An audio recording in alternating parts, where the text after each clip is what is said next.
So many amazing summer romance releases have hit the shelves in the past 3 months. Funny Story by Emily Henry, The Paradise Problem by Christina Lauren, Not in Love by Ali Hazelwood, The Rom-Commers by Catherine Center, A Novel Love Story by Ashley Poston, This Summer Will Be Different by Carly Fortune, Just for the Summer by Abby Jimenez, Summer Romance by Annabelle Monaghan, and so much more. Hello guys, welcome back to my channel. I'm so excited for this video because we're going to be reading some highly anticipated reads for me that was released in the past 4 months. It's summertime, it's almost fall, and I wanna just read as much summer romance books in particular before summer ends. So let me get the first book.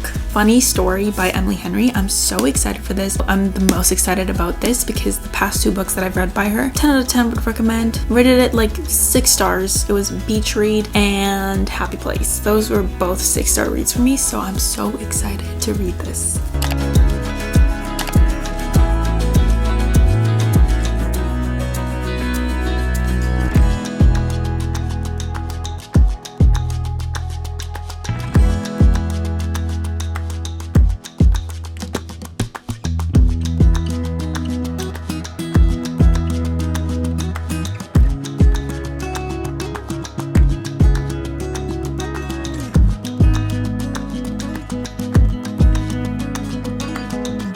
I've been reading Funny Story for an hour or 2 and the dust jacket was annoying me. It kept sliding up, so I just took it off, and this book is so pretty, like this shade of pink. I got 100 pages into this book, chapter 10 exactly. If you don't already know what this book is about, it's about our main character. Her name is... what is her name? Daphne, that's her name. Daphne, I had to look. Daphne is engaged to this guy named Peter, but when he goes out for his bachelor night, the day before the wedding, he leaves her for his childhood best friend named Petra. And this is where the funny story thing comes into play, like the nameplay here. She ends up moving with Petra's ex-boyfriend, which is Miles, because she's having a hard time finding a apartment. They end up getting invitations to Petra and Peter's wedding. Like the audacity of these people. They end up RSVPing after a fun night out, and Daphne accidentally comes up with a lie that they're dating. So there's like a fake dating trope here, and I love it. Imagine falling in love with your ex-boyfriend's girlfriend's ex. That's just a funny story. I'm liking the book so far. I like the banter between them. They instantly got along though. Like there was no phase where they're just like, ew, you're weird, like a phase of hating each other. They just got along. They were avoiding each other for the longest time because they're both heartbroken, but then one day they're just like, let's hang out, and they've been hanging out ever since. So they have this plan to like crash the party and eat the cake and get sloppy drunk at their wedding. Like, I mean, that's what they deserve, right? Like, why invite them in the first place? And then it says here in the synopsis, but it's all just for show, of course, because there's no way Daphne would actually start her new chapter by falling in love with her ex-fiance's new fiance's ex, right? Ugh, love that.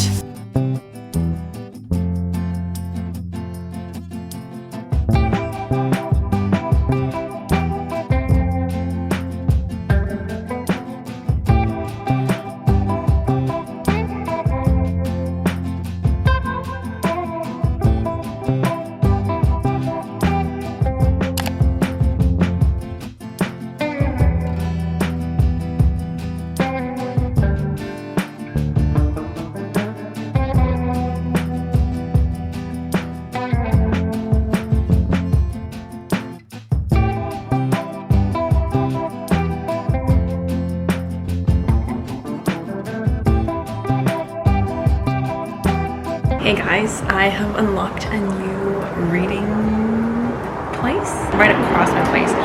It's a little bit noisy, but I've been living in this place for like 3 years now, and I haven't come out here to read, which I don't understand why, because it's so nice. Like the sun is not blaring at me, but my camera's gonna die, so I'm gonna make this quick. I am 252 pages in, chapter 24, not much in, and I'm liking it so far. It's like giving the rom-com feeling. I feel like the story is kind of being dragged on a little bit though at some parts.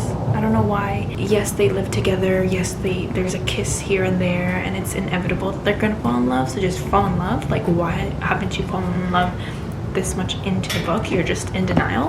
But maybe I'm just bitter. Maybe I'm just bitter. I do want to say that I like Daphne. She's very unique. She's just going through a lot with this messy breakup, and their exes kind of parading themselves to them. Like, they're not shy about it. They show up at places they're at, and that's just like, why would you do that? Like, have some shame. On Miles's part, I don't feel connected because I just don't know him enough. I feel like there's so much potential there. I feel like I would like even a chapter of what's inside Miles's brain, because he's filled with trauma and he's so mysterious, and it feels like there's a lot of interesting things that he's hiding.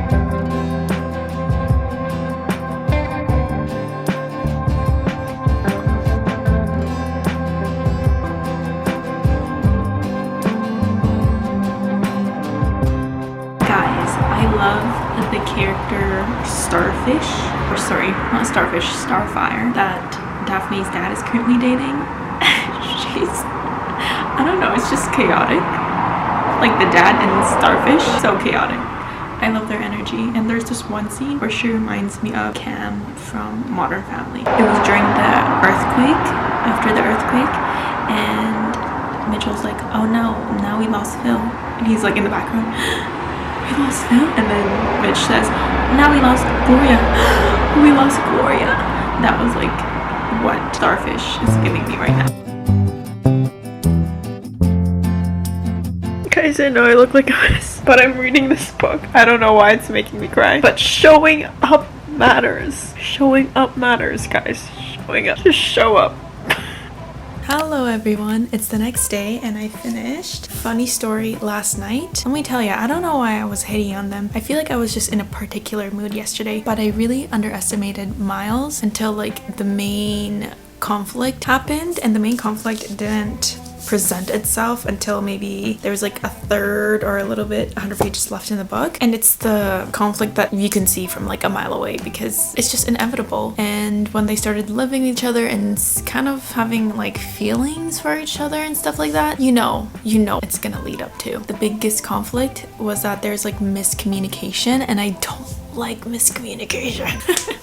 All they needed to do was communicate. And when Miles finally opens up and tells her everything, I was like, yeah, this man's gold. I just didn't like him for the first like 3/4 of the book because I didn't know what he was thinking. Like, I like getting inside people's heads. With all Emily Henry books, there's also like deeper meanings within the story. Like Daphne, like she feels like she's not good enough for people to stay because she's always waiting and waiting and waiting for people just to show up. And I feel like that's part of how she grew up as well, because there's some past trauma there with her parents, her dad specifically. And on the other hand, Miles feels like he'll mess everything up. That's good. So he like steers away from what's good in his life and just settles for what he can get, not what he wants. I think I would rate this book a 4.5 stars. I know the last two books that I've read by Emily Henry, Beach Read and Happy Place, both gave them a 6 stars. Like, I absolutely love those two books. The title literally being what their love story and how they met is brilliant.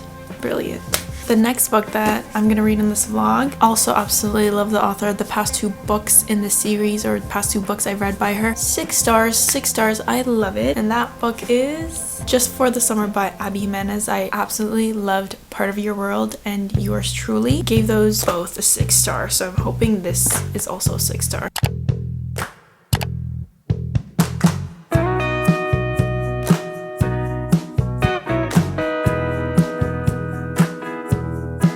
Like rotten milk up here.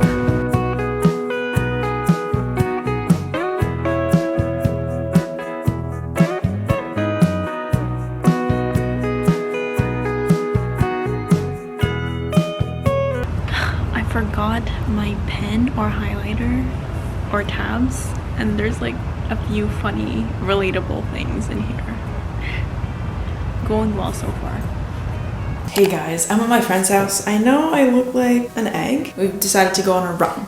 It's still kind of early in the morning. It's around, I think, like noon. That's not early, sorry. But before I go on runs or work out, I like to take my Magic Mind shot. And if you don't already know, I talked about this in my previous video, but Magic Mind is a mental performance shot. This is my second week trying it, and it's been so good. I like how this has minimal caffeine, because caffeine tends to make me feel shaky and lightheaded. This one, amazing. Like, I was scared to try this at first, but it's so good, and it's matcha flavored. There's no weird aftertaste. It tastes good. I like to take it as a shot. You can also take it with milk. I like to take it as a shot. There you go.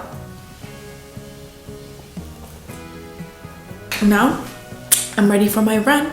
Thank you, Magic Mind, for reaching out and letting me try this amazing shot that has significantly improved my mental clarity and energy levels in the past 2 weeks. If you're interested, don't forget to use my code Shelly20 for money off your first subscription. Everything will be linked in the description box below. And now let's get back into the reading vlog. Hello guys, it's many hours later. Don't mind my hair, I know it looks bad. It is now 10:30 at night, and I've been reading this book for most of the day. Like, what is Abby Jimenez putting in her books? Because I forgot to even tell you what this is about. I got to page 159, chapter 16. This is the third book in Part of Your World series. The last two books in the series, Part of Your World and Yours Truly, I both gave a 6-star. It was amazing from the start to the end, and this started off so good. Like, there was no boring part. Usually some books, the beginning is kind of boring because you're getting to know everyone, you're getting to know the world. This one, good from the very beginning. And look at this cover.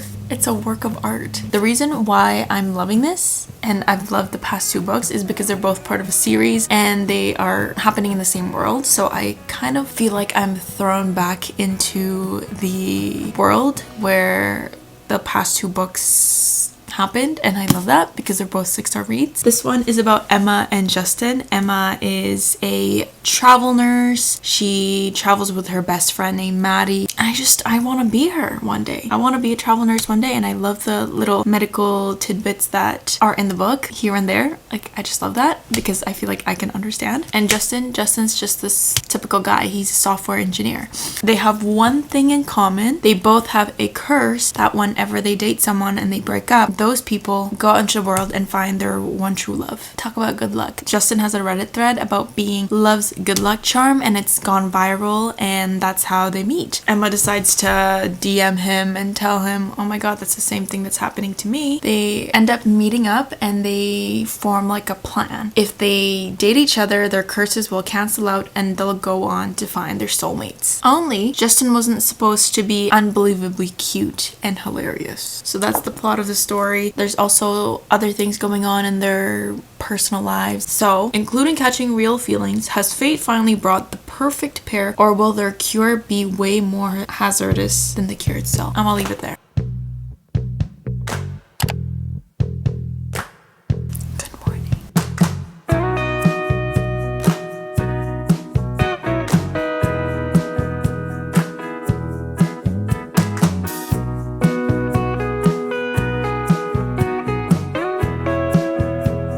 Update on the book. I got to page 285. I read a lot last night and this morning, and I started tabbing. I just love this book. Also, I popped my pimple. I know you're never supposed to do that, but it was just bothering me. It was like right there. I've recognized some of the characters. Like, some of the characters kept coming up, like Benny. I was like, that name is so familiar. Like, I already know Neil. Benny, I remember on page 20, Justin said Benny had a kidney transplant 2 years ago, donated by Jane's brother Jacob. And I was like, wait, Jacob from Yours Truly. And then later on, Brianna and Jacob made it onto one of the scenes, and I love it. I love it. I love them. And I just want to say that Justin is such like a sweet man. He is like an acts of service type of guy.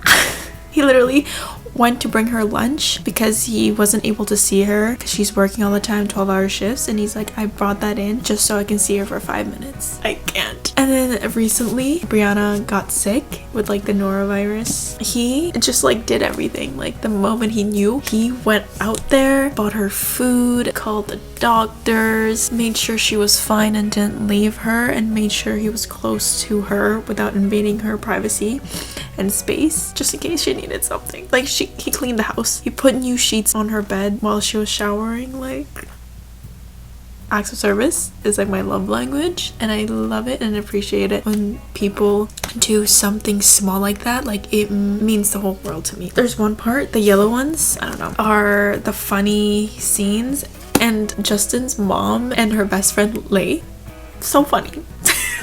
So far so good. We all know that the big plot in this is if she's gonna stay or go. She's a travel nurse and they're both dealing with things in their life, and are those things bigger than trying to have a relationship? I don't know. We're still there, but I just can't get over this cover. It's so beautiful. Hello guys, it's a lot earlier than I'd like to be up, but I wanted to be up to watch the sunrise, but I slept through that. Cheers. Also love the taste of this. It doesn't taste gross. Like, I was taking like ginger shots or health shots. Those, oh, I needed like a splash of water afterwards.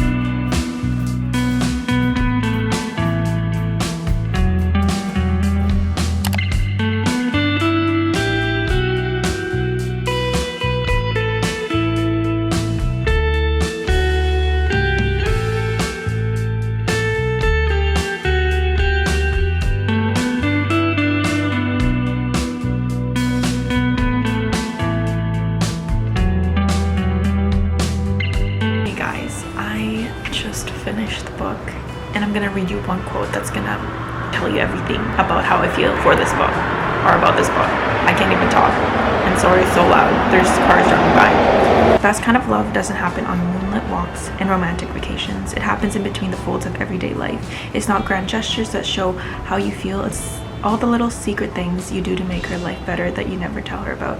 Taking the end piece of the bread at breakfast so she can have the last middle part for her sandwich when you pack her lunch. Making sure her car always has gas so you never have to stop at the pump. Telling her you're not cold and to take your jacket when you're in fact very, very cold. It's watching TV on a rainy Sunday while you're doing laundry and turning her light off when she's fallen asleep reading. Sharing pizza crusts and laughing about something the kids did and taking care of each other when you're sick. It isn't glamorous. It isn't all butterflies and stars in your eyes. It's real. This is the kind of love that forever is made of. Because if it's this good when life is draining and mundane and hard, think of how wonderful it will be when the love songs are playing and the moon is out. 6 stars. I'm not even gonna, 6 stars. This book has a special place in my heart, and I think it's probably my favorite out of all her books, out of the 3 books in the series. All of the characters from the previous books are here, and Doug's here, and that plot twist near the end where it really just tied together all of the different worlds. I loved it. I would like to thank Abby Jimenez for giving me this book, because now is what I'm going to be thinking of 24/7.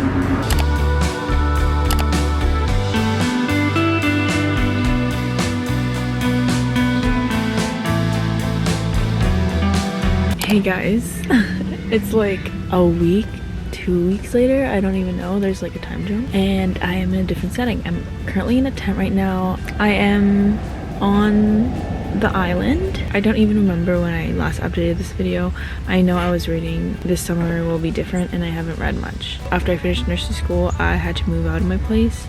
I had to pack everything, and then I had this trip. Now I'm just gonna be in the tent and read this book. I have lots of time, so I think it'll be fun. I am not that far in. I'm only 13% in. I don't even remember what happened.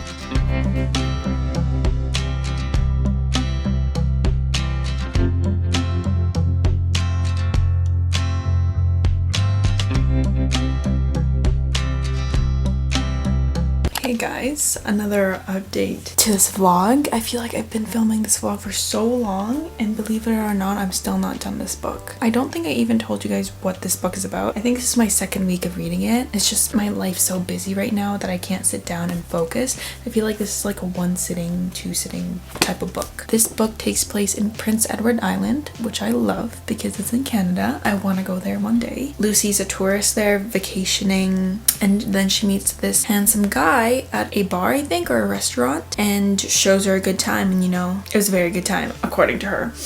But the only problem is Lucy doesn't know that Felix is her best friend's brother, and her best friend had 3 rules for her on the island, and one of them was to not fall in love with her brother. So she vows to never repeat that situation she was in with Felix, but it's easier said than done. Each year, Lucy escapes to PEI for a big breath of coastal air, fresh oysters, and a crisp vino verde with her best friend Bridget. She promises not to end up in Felix's bed again, but you know that never happens. But then, when Bridget suddenly flees Toronto a week before her wedding, Lucy drops everything to follow her on the island. Her mission is to help Bridget with her crisis, but she doesn't know what the crisis is. So she's trying to figure that out while also resisting Felix. And it says, but Felix's sparkling eyes and flirty quips have been replaced with something new, and Lucy's beginning to wonder just how safe her heart truly is. So that's what the book is about. So far, I don't really have much thoughts. Like, I like it. I think because I'm reading it over a span of so long, I kind of forget what happened. So I might listen to it on audio, like the beginning part, just to refresh on what is going on in this book. Hey guys, I'm back with a little bit of an update. I am this much into the book.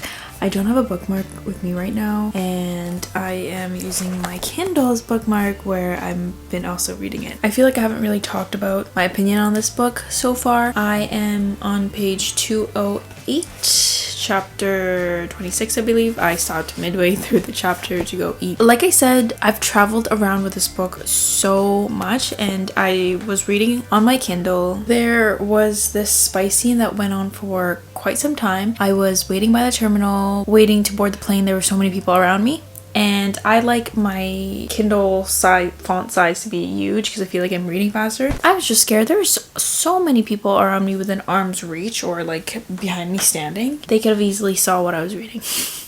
And that's kind of embarrassing. I'm liking this book so far. I am already liking it way better than Meet Me by the Lake, because Meet Me by the Lake, I don't know, and it was just not it for me at that time. You can tell that these two are just have feelings for each other and love each other. There's so much going on behind the scenes. As I'm reading it, I'm finding out more and more of what happened to them in the past and like their relationship and stuff. It's way more than just a one-night stand. There's a lot more emotional connection between them, not just physical. Anyways, that's my thoughts so far. I just want them to tell the sister. I feel like the sister's gonna be fine with it. But I mean, that's the plot, right? And then there's this other thing going on with the sister because she's having a crisis before she's getting married and they don't know what it is. I just want to know what it is about, but I feel like it has something to do with them. Maybe.